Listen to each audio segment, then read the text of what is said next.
Well, hello, it's Colin Mile High Modern checking in now with our first true market update of 2025 because we're using stats from January. And while I don't want to get too excited about anything because we're going to wait till the spring market plays out, I do want to talk a little bit about some dynamics I'm seeing that are starting to unfold that are worth watching. This is also included in the blog. Before I go down this road, though, I really do want to accentuate that there's going to be a lot of noise in the media. There's going to be a lot, and there always has been. This is something that has actually sidelined me sometimes, and I have the benefit of have been a little bit offline for the last couple weeks. There's always going to be noise. There's going to be endless amounts of articles telling you to buy, not buy, sell, don't sell. If it's not your year, it's not your year. If it is your year, it's really an important time to dive into your strengths, what type of market you're going to be entering into, the dynamic that's going to be playing out in your specific neighborhood, especially if you're selling, or on the buy side, what type of opportunism are you willing to entertain? And when I say that, I mean, are you out looking for a deal? Are you looking for a specific neighborhood? Being very focused on all of these things is what I really like to help my clients do, and getting dialed, because preparation is key and you will be successful if you have these things set up. All right. So noise in the news, listen to it, take it with a grain of salt, reach out to your favorite agent and get dialed in on understanding how to get to where you want to be. Now, with that, the dynamics that I would like to discuss, three of them.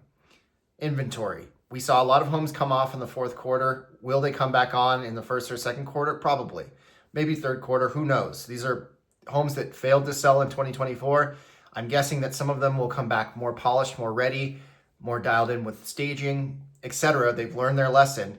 So they're going to come back in, many with the heat. Some of them will come back the same way and haven't learned anything.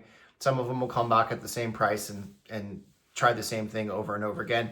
But moral of the story is we're going to have more inventory coming on as a result of what happened last year. If we see an increase in inventory, which we always do during the spring season, do these two things add up to a situation where we actually have a little bit of a glut of inventory? Watching that closely, because our buy side demand has not been exciting. We had the lowest amount of transaction volume nationally since 1995 last year, and that's with 20 million more inhabitants in the United States. So a pretty bad year with transaction volume considered.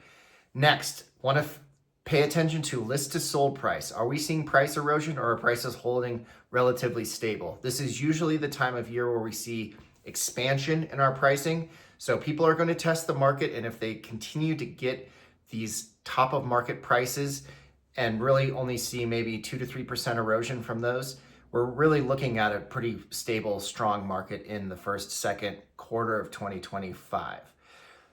Lastly, days on market. This is the time of year where we usually see days on market decrease. However, we are seeing them increase in January. If we see days on market increase month over month, it's going to mean that we're just dealing with a different type of market, right? People are used to transacting quickly. This may mean you have more options on the buy side. And alternatively, it may mean on the sell side, you need to be a little bit more strategic with how you price and understanding when and where adjustments may be needed. So not always is it after the first weekend, the kiss of death if you don't get an offer. And it may even be the case in your neighborhood that after the first month, it still would be normal to hold on to that initial pricing, provided you didn't test pricing or perhaps overprice. So three things I'm on the lookout for as the year develops. It will be a different market than what we've experienced in the past decade, I assure you. And I think it's going to be pretty noticeable. So feel free to reach out if you have any questions. I'm always here to support you, the people that you care about, friends, family. I love having real estate chats and even more so supporting you when it comes time to buy and sell. So with that, I will talk to you next week, if not sooner, next month, if not sooner. Take care. Ciao.